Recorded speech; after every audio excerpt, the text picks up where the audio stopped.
de cómo un escriba, sin pretenderle, creó el Dios judeocristiano de la Biblia. Sin embargo, después de tanto esfuerzo, lucha y manipulación de textos, acabó por producirse los que Friedman con gran acierto califica como la gran ironía. La combinación de P sacerdotal con J yahvista, E eloísta y D deuteronomista. Fue algo mucho más extraordinario de lo que había sido la combinación de J y E varios siglos antes. El texto P era polémico. Se trataba de una Torah respuesta a J y a E. En JE se denigra a Aarón, en P se denigra a Moisés.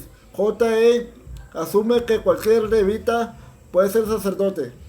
P dice que únicamente pueden ser sacerdotes los descendientes de Aarón. JE dice que hubo ángeles, que ocasionalmente los animales podían hablar y que en cierta ocasión Dios se mostró sobre una roca o caminando por el jardín del Edén. En P no aparece nada de eso. Por su lado, la fuente de procedía de un círculo de personas tan hostiles a P como el círculo de P lo era con respecto a JE. Estos dos grupos sacerdotales se habían esforzado a lo largo de los siglos por obtener prerrogativas, autoridad, ingresos y legitimidad. Y ahora resulta que alguien juntaba a todas estas obras. Alguien combinó JE con la obra escrita como una alternativa a la propia JE, y dicha persona no se limitó a combinarlas, situándolas a un lado de la otra, como historias paralelas. El autor de la combinación se dedicó a cortar e interseccionarlas de un modo muy intrincado. Y al final esta colección combinada y entretejida de las leyes e historias de JE y P, esta persona colocó como conclusión el Deuteronomio, el discurso de despedida de Moisés. Alguien se dedicó a mezclar las cuatro fuentes diferentes y a veces opuestas, haciéndolo de un modo tan hábil que se tardó milenios en escribirlo. Esta fue la persona que creó la Torá, los 5 libros de Moisés, tal y como lo hemos estado leyendo desde hace más de 2000 años. ¿Quién fue esta persona y por qué lo hizo? Creo que lo hizo Esdras. Y no solo lo cree Friedman, desde Julius Wellhausen, los expertos en análisis bíblico han venido mostrando su convencimiento de que Esdras, quizás en torno al año 458 a.C., tuvo el máximo protagonismo en el ensamblaje de las 4 fuentes básicas del Pentateuco, así como en presentar y promulgar esa ley pretendidamente mosaica al pueblo hebreo, ante el que ganó gran fama para la posteridad en virtud de lo relatado en Nehemías. Esta línea de investigación es conocida como la hipótesis documentaria de Pentateuco o la teoría JEDP.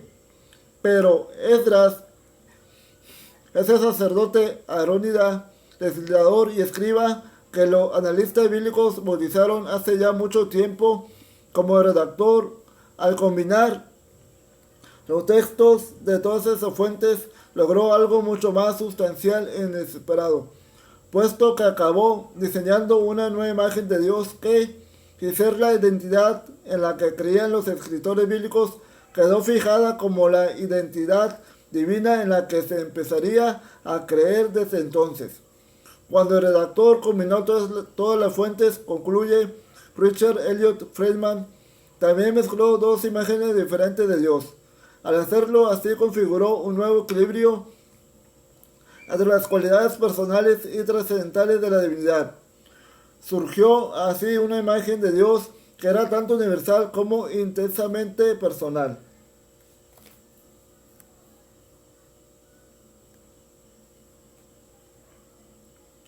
Yahvé fue el creador del cosmos, pero también el Dios de tu padre.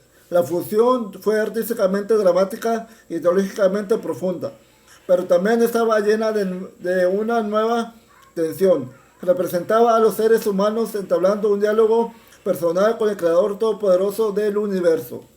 Se trataba de un equilibrio al que no tenía intención de llegar ninguno de los autores individuales, pero dicho equilibrio, intencionado o no, se encontró en el mismo núcleo del judaísmo y del cristianismo.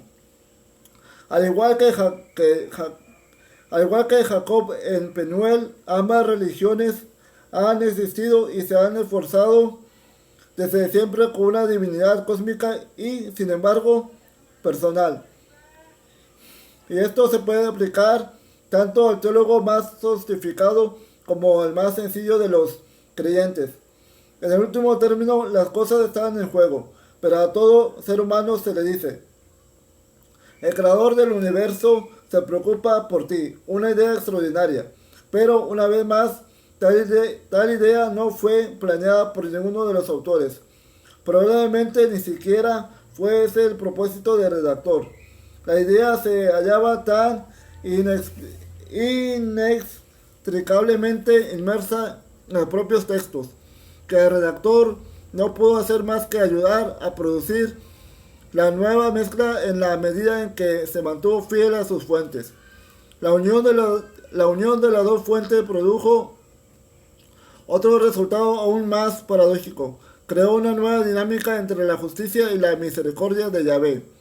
La fuente P sacerdotal se enfoca fundamentalmente en la justicia divina. Las otras fuentes se enfocan sobre todo en la misericordia divina, y el redactor las combinó.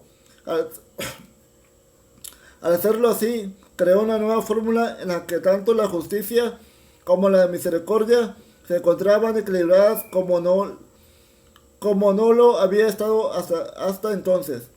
Ahora eran mucho más iguales de lo que lo habían sido en cualquier de los textos de las fuentes originales. Dios era tan justo como misericordioso. Podía mostrar tanta cólera como compasión. Podía mostrarse tan estricto como dispuesto a perdonar. De ese modo surgió una poderosa tensión en el Dios de la Biblia. Se trataba de una fórmula nueva y extremadamente compleja, pero fue esa precisamente la fórmula que se convirtió en una parte crucial del judaísmo y del cristianismo durante 2 milenios y medio. De ese modo, ambas religiones se desarrollaron alrededor de una Biblia que representaba a Dios como un Padre amante y fiel, aunque a veces encolerizado, en la medida en que esta imagen hace que la Biblia sea más real para sus lectores. El redactor alcanzó mucho más éxito de lo que quizás había pretendido. En la medida en que la tensión entre la justicia y la misericordia de Dios se convirtió por sí misma en un factor importante de la Biblia, en esa misma medida la Biblia ha llegado a ser algo más que la simple suma de sus partes. La conclusión de Friedman es muy sugerente y está sólidamente fundamentada en el análisis de los textos bíblicos, pero además encaja perfectamente con los conocimientos que nos han aportado la historia de las religiones o la antropología acerca de la formación y evolución de los dioses en el seno de cualquier cultura.